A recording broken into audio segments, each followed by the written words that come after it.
ce soir, on va se focaliser sur le bien. Ça s'impliquer, faire des mouvements doux. Et c'est donc Moshe Feldenkrais qui est à l'origine de cette méthode. Alors, on va voir d'où elle vient, ce que c'est et quels sont ses bienfaits. Alors, le voilà. Monsieur Feldenkrais, il était docteur en sciences physiques. Il a même été formé par Irène Curie et Frédéric Joliot-Curie, prix Nobel, voilà, en chimie quand même. Et c'est notamment lui qui est à l'origine de l'importation du judo en France. Ah oui? Oui, en partie.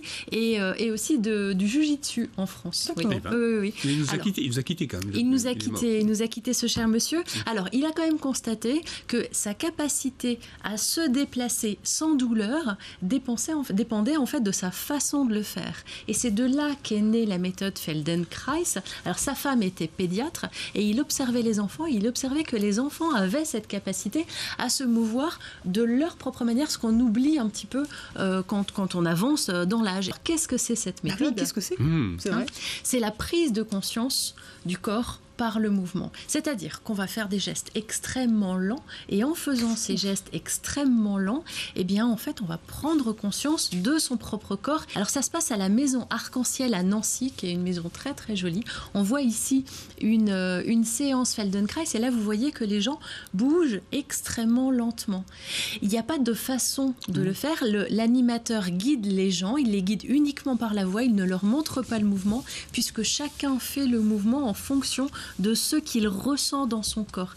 Il n'y a pas de jugement, il n'y a pas de mauvaise façon de le faire, chacun le fait, se trompe, et c'est bien de se tromper dans cette méthode, puisqu'ensuite on peut se réajuster, se repositionner, tout ça dans une extrême lenteur. Et là vous voyez ces mouvements. Alors j'ai rencontré une animatrice, l'animatrice de Nancy, Ghislaine Saint-Ignon, qui nous parle des bienfaits de la méthode. On va l'écouter. On est maître de son apprentissage, on est guidé par le praticien bien sûr, mais c'est nous qui choisissons de faire ou de ne pas faire, de l'état d'esprit dans lequel on le fait aussi, de faire des pauses ou pas au moment où on en a besoin, et c'est vraiment un respect aussi de soi et ça peut améliorer ça aussi.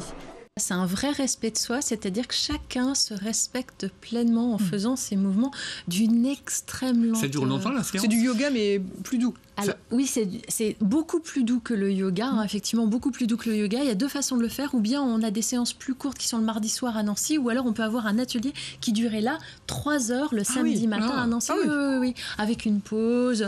C'est très convivial, effectivement, on prend son temps. Alors j'ai aussi rencontré Danielle, qui est une participante, et là je lui ai demandé quels étaient les bienfaits pour elle de cette méthode, ce qu'elle en ressentait, puisqu'elle pratique la méthode depuis plusieurs années. Alors moi j'ai commencé depuis déjà un certain temps et j'avais des problèmes physiques, mais en réalité de plus en plus maintenant je me rends compte que c'est le cerveau qui fonctionne le plus et que c'est le cerveau qui décide par rapport au corps. Et le corps et le cerveau ne peuvent que travailler ensemble de façon à pouvoir régler un certain nombre de problèmes. Si on est mal dans sa tête, on est mal dans son corps et vice-versa. Donc il faut essayer de jongler avec ça, tourner autour et puis aller vers la détente maximum, aussi bien intellectuelle que physique. Et puis le mouvement, toujours le mouvement, en délicatesse, en souplesse et en douceur, se respecter au maximum. Oui.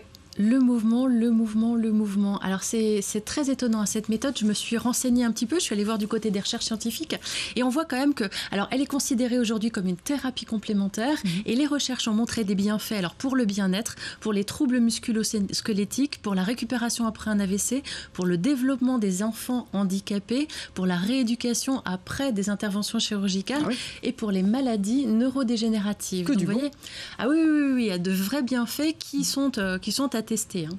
Est-ce qu'on peut en faire ici? Oui, on peut en faire ici, à Nancy, avec Ghislaine Saint-Ignon, que l'on a rencontrée à la Maison Arc-en-Ciel, que je vous invite à découvrir, avec Vladimir Latocha aussi, à Nancy et à Metz. Et l'adresse de Ghislaine va arriver sur les écrans. Vous êtes conquis? Ça vous donne envie d'appliquer cette méthode Feldenkrais? Feldenkrais. Ça ressemble un peu au tai chi.